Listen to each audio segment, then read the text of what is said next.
Kusemakhiweni ozintezitezi e-Auckland Park kulapho zididiyelwa khona indaba nanzi ezijujileko. Anyone walking into this role or perhaps being dragged into the role of the National Director of Public Prosecutions would be facing quite an uphill battle. U-Advocate Jan Lehua Mothibi owaziwa njengo-Advocate Andy Mothibi ukhethwe njengomnqophisi wephiko lezokutshutshiswa komphakathi kanti kuthiwa mkhulu umsebenzi aqalene nawo. This committee has been given an extension last year. This is the second and the last extension. Sihlalo wekomiti esikhatshana eParlamente ephenya izwangobatsho yobukhohlakali uSoviet Lihanyane uqinisekisile bona kungokwesibili bengokugcina ngezelelwa isikhathi sekomiti le. Bana ba rona abakre mesebetsi ba pasa ko sekolong ba empa abakre mesebetsi mathata ao kaofela re a itse.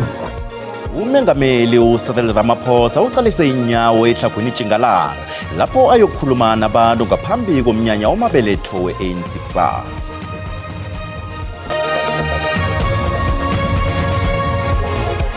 Emnyakeni omutsha nami nginguthulani bonke kuyakulotshisa begodwa ngiyakwamukela ke zesindebele ku-SABC1 sisakusolo sitsho njalo sithi mnyaka omutsha lotshani emakhaya.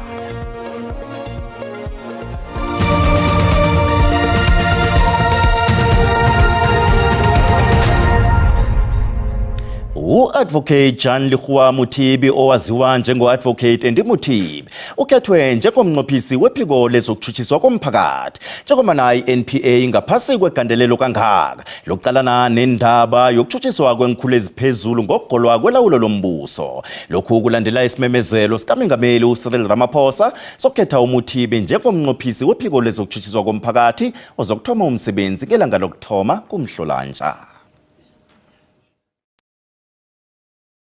Yindoda ebuyise amabhiliyoni wamaranda etshelwe umbuso kanti ekuthomeni kwenyanga ezako uzabe athoma umsebenzi ephikweni lozokutshutshiswa komphakathi eSouth Africa PA iNPA.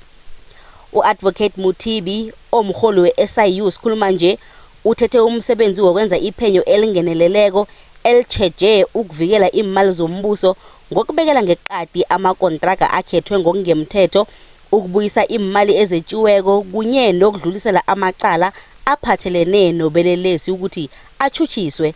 Umnqopho omkhulu ngomsebenzi kaMothibi kulwisana nobukhohlakali akuhlathulule njengento elulaza amalungelo wobuntu. Cannot not be focused at because we know that through corruption there has been a disablement of government machinery to deliver on various of the human rights. Ibuyise isithunzi ngokuvala imali zabantu abenza ubukhohlakali nebafumene imali lezo ngobukhohlakali ngaphakathi kwesikhwama sombuso. Indaba ehubhululwe nguMothibi yamva nje ngeyokukhohlakali obenzeke esibhedlela seThembisa lapha uMothibi aveza khona ukuthi iphenyo le-SIU lihubhulule amabhiliyoni wamaranda asetshenziswe ngokungemthetho. Is probing allegations relating to the Tembisa Hospital and has to date identified, as I indicated, 3 major syndicates that have appropriated about 2 billion meant for the healthcare at the Tembisa Hospital. Wathoma ibizelo lakhe njengomtshutshisi eJohannesburg nekhotho kaMakastrata weSoweto kanti ngaleso sikhathi wadlulisela amacala amaningi kwa-NPA ukuthi ayokutshuthiswa khona. Lokhu ke kuzokusiza i-NPA njengoba namaSouth Africa aragela phambili nokuba ukuthi i-NPA ichuchise amacala athileko khulukhulu lawo aphathelene nendaba zokugolwa kwelawulo lombuso. Ingahani impumelelo kaMothibi emacaleni wekohlakalo nobukhwabanisi kuzomsiza emsebenzini wakhe we-NPA kubonakala ingasuthi umengameli uCyril Ramaphosa ucabanga njalo. Now he has distinguished himself as the head of the Special Investigating Unit. The SIU is one of those institutions that really has given us a lot of pride because the successes that they have reached are largely due to the way he has managed the processes of investigating crime and corruption. So I'm confident that he will do well. uTB akhange abehlangana nabantu abasithandathu abahlungelwe umsebenzi lo kodwana ukhethwe ngaphasi kwamandla kaMengameli akhambisana nesection 179 subsection 1A yomthethosisekelo ekhambisana nendinyana ye-10 yomthetho we-NPA. Lokhu kulandela ukuthi ipanele beyihlunga abantu abasithandathu aba ngoNobayeni itshele uMengameli ukuthi akekho namunye umuntu kilabo abasithandathu olungele ukuthatha isikhundla lesi. UMuthibi uzokuthoma umsebenzi wakhe ngenyanga ezako ngemva kokuthi uAdvocate Shamila Batohi abeke phasi ekupheleni kwenyanga le. Ekhasini lethu leFacebook sibuze ngayo le ndaba yokukhethwa kwaka-Advocate Muthibi bona ayokwengamela i-NPA. Nakumbono wakho uyalandela.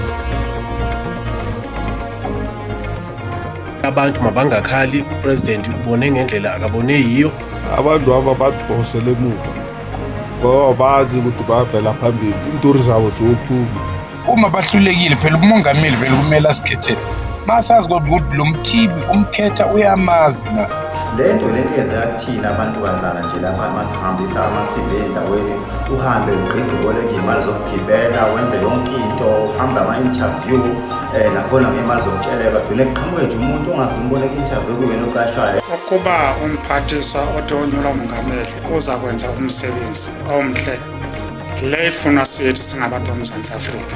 umongameli Cyril Ramaphosa akanakwazi ukuthatha izinqumo ngaphandle kwe-GNU. Akho nto ethusayo umsasazi baqeshana ngokwazana. Ubaba umongameli ubone ulwazi lwakhe ngalendlela angakhona ubaba uMuthibi. Makakangeni uBryant, makakangeni akazobuyisela ithemba kule NPA emphakathini.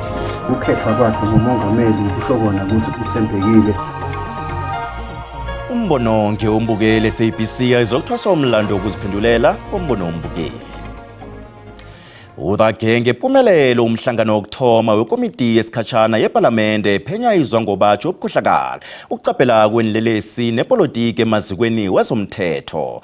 Usihlalo wekomiti le uSoviet Likhanyane uqinisekisile bona kungokwesibili bengokugcina ngululwa isikhathi sekomiti le. uLikhanyane uthi kuqakathekile ukululwa kwesikhathi sekomiti le kuze izokuqeda umsebenzi wayo. Utshele ikomiti bona kufanele iqede ngomsebenzi nge-20 kuMhlolanja begodwa abofakazi bazokuthoma ukufakaza iveke ezako ngeLesithathu. Ikomiti yeParlamente ephenya izinsolo ezavela nguCommissioner wamapholisa kwaZulu-Natal uLieutenant General Nhlanhla Mkhwanazi izokubuya irage ngokulalela kobufakazi iveke ezako ngeLesithathu.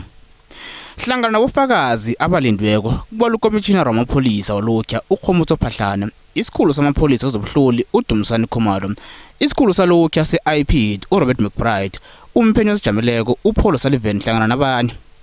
Ikomiti le yajama ngemva kokulalela ubufakazi bakaVusumuzi Ket Matlala ngeveke yokugcina kaSenyekhaba.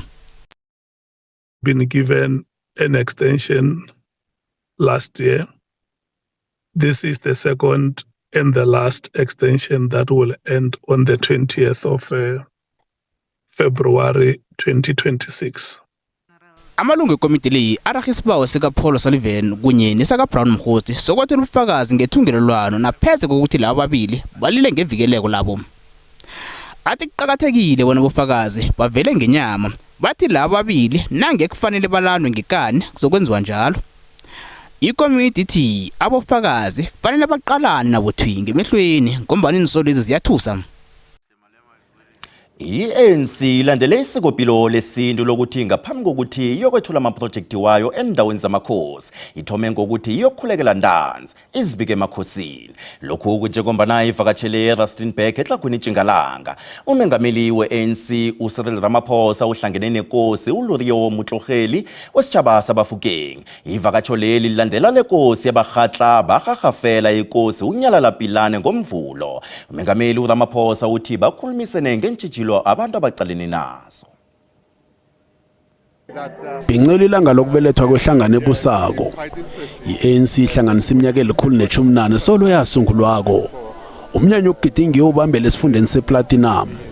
Ihlangano le solo yagcina ukugidingela ehlagwini Ntshingalanga ngo-2016 lokhana isavotelwa kakhulu kodwa lokho kuchukuluke ekhethweni lika 2024 kanti nani nekhetho labo hulumende bendawo liyachitela iANC nayo ke iphasi phezulu yazilungiselela umengameli wehlangano le uCyril Ramaphosa uvakatshe eSiraling eRustenburg izakhamuzi namalungu ehlangano bazwakalisa inlilo malome ga gona metsi di pothole motlakase wa sokodisa gore everything is a mess re kopa gore at least a re fe botshelo ka mereko le gore re tswelle ehlagwini Ntshingalanga ngesinye semfundo eziqalene nomraro ongaphathwa kuhle kubomasipalata nabe kakhamba hlangana nezakhamuzi umengameli weANC uvumile ngemraro abaqalana nayo bowafunga bona ihlangano yakhe isebenza ngamandla ukuletha insombululo bana ba rona abakre mesebetsi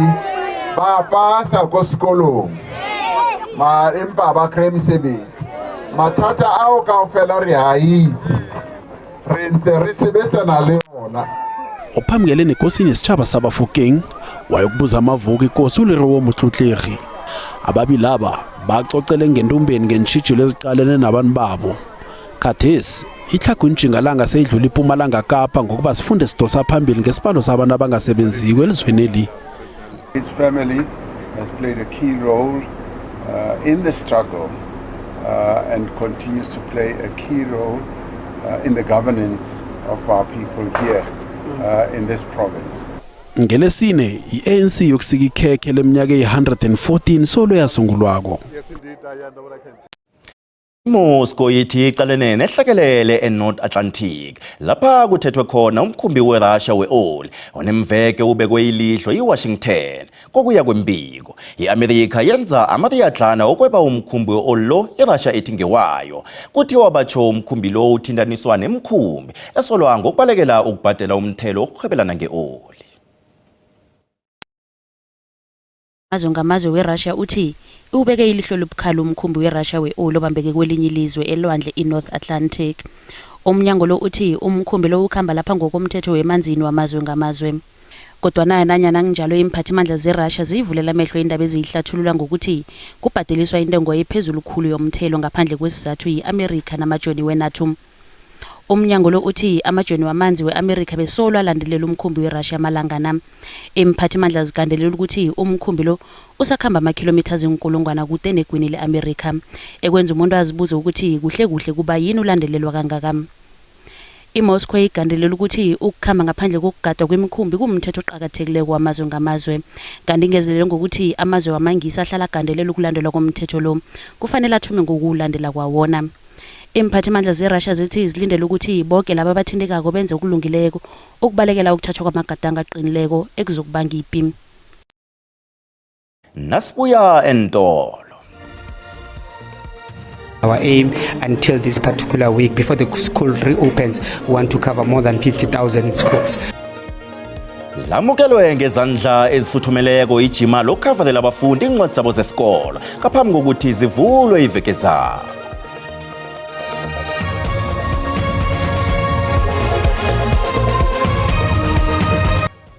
Umnyango wezefundo eGauteng usola bomasipalata ngokuriyada ekwakheni nekuvuseleleni inkolo esifundeni si. Lokhu kunjengombana abafundi abayi-4,858 basalindele ukufunelwa inkolo kilomnyaka othomako. Nanyana sekuhlolwe inkulungwana zembawo, imphandeze eKuruleni neMpumalanga eJohannesburg sinabafundi abaningi abangakafumani inkhala zokufunda. Silingeka enkulungwaneni zababelethi esifundeni seGauteng abasalinde ukutholela abantu ababo inkhala zokufunda umnyaka lo. Ababelethi beSoweto bakholwa ukuthi ihlelo le-internet lomnyango wezefundo aliwenzi umsebenzi walo begodu kufuze lilungiswe. Omunye wababelethi uKagiso Motswane ubalwa hlangana nabanye bababelethi abasalinde ukuphendulwa zinkolo afakekizo imbawo njengombana inkolo zivulwa ngeveke zako. You know, I'm so frustrated and so angry because I have applied last year in August hoping to find placement and knowing very well the schools will be filled quite quickly. I thought that being first in line will also it will be a first come first serve situation. Ihlangano iOperation Dudula ithi kanengi aye isiza ababelethi abafuna ukuthi ingenelele ekutholeleni abantu ababo inkhala zokufunda.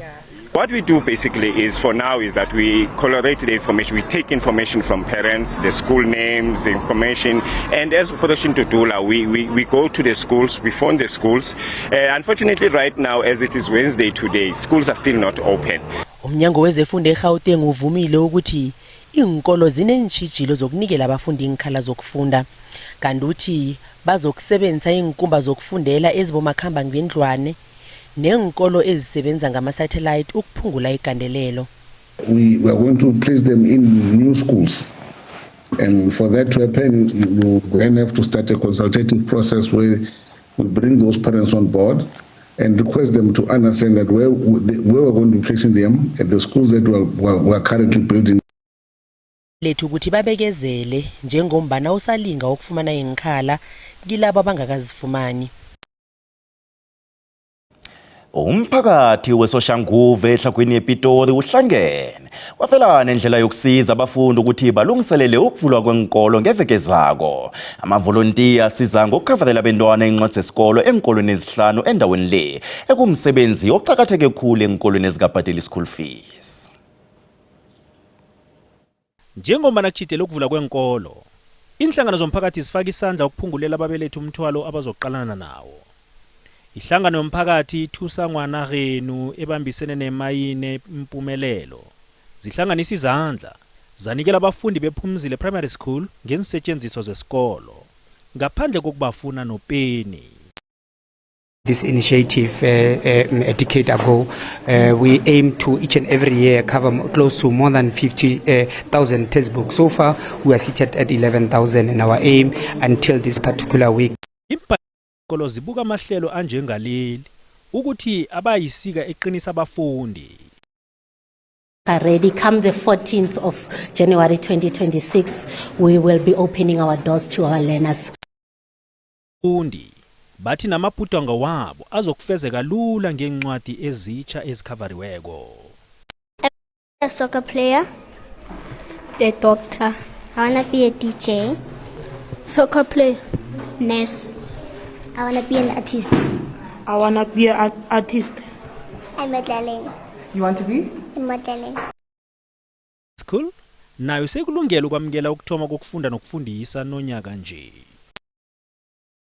Isakhamuzi zeNyukhome emathafeni ngaphandle kwembombela eMpumalanga sizokalise ukuthonyeka ngesuriji edleleza emajardeni wabo nendlini zabo. Ubujamo bobuthuweleliswe lisulu elinekhulu mhlapha endaweni le. Izakhamuzi zithi zilobe ukudla nefurniture ngenxa yamanzi aselaphalisekileko angena ngendlini zabo. Baba uMasipalata wembombela bona ngenelele.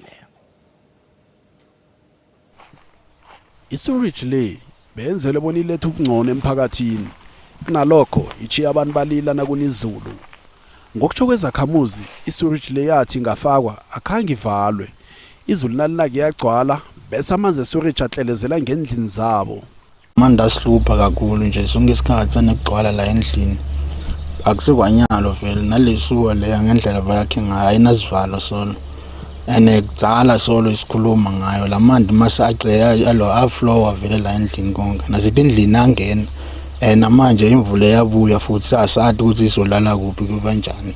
uJoseph Khosa wakhibo daily alinga ukukhandela amanzi angena ngeyeke bona angasangena kwakhe. Simaswiriji angena endlini la kunekudla khona mbheda sina mbheda masofa sena masofa konke kuphelile kwasendlini. So asathi ukuthi singancedeka kanjani la. Ikhansela leward endaweni le lithi ukuzisikela inaga kwabantu ngikho kunomthelela kakhulu emrarweni lo. Kunema excavator la kakhona la emathafeni lesibhizi zama kuvula lemisele kuze ukuthi abantu babe safe la bakhona khona ngoba esikhatsini lesinengi naseyina lemvula emakhaya abo kumosheka into letinengi. So sibhizi ngale metal leyo ikhona ama excavators kune grader lekhona la kune ma trucks la khona ukuthi sizame ukusolve le problem leyo. Umkhonto uthi uzokubiza umhlangano omphakathi duze nje ukwazisa izakhamuzi ngalokho okuzokwenziwa endaweni le. Kezimali iranda lehlile nalinganiswa nezinye imali ezinkulu.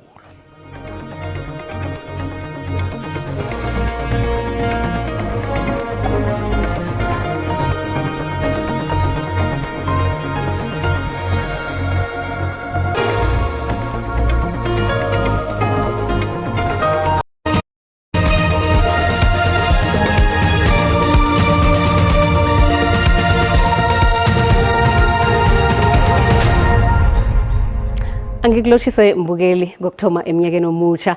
Asicalele ukuthi bunjani ubujamo bezulu. Sithoma ngobusuku kwanamhlanje sibona livulile ngeJingalanga kanti ke kuthoma amathuba lapha ke ePumalanga Kapa nge30%.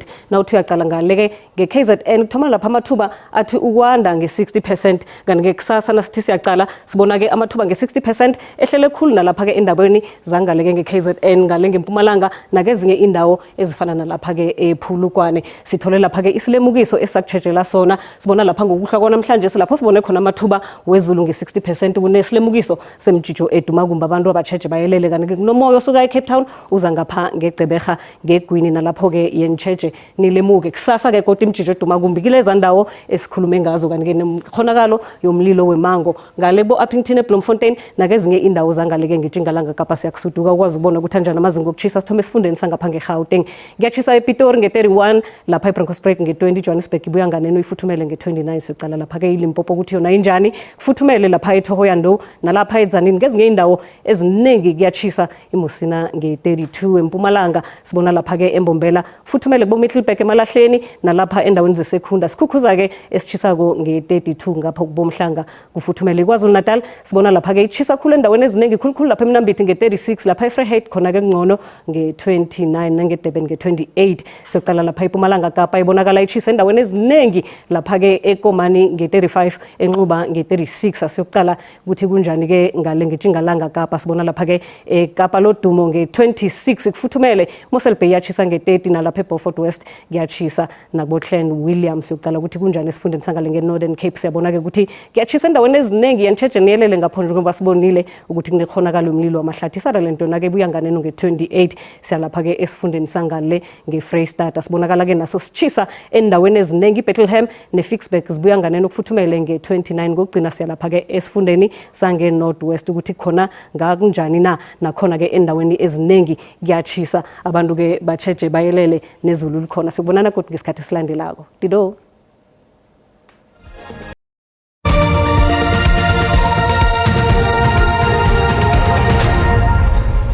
Kesimbi yekhomba ziyalandela indaba zesizulu kanti kusasa zikhona zesiswati ngesikhathi esifanayo.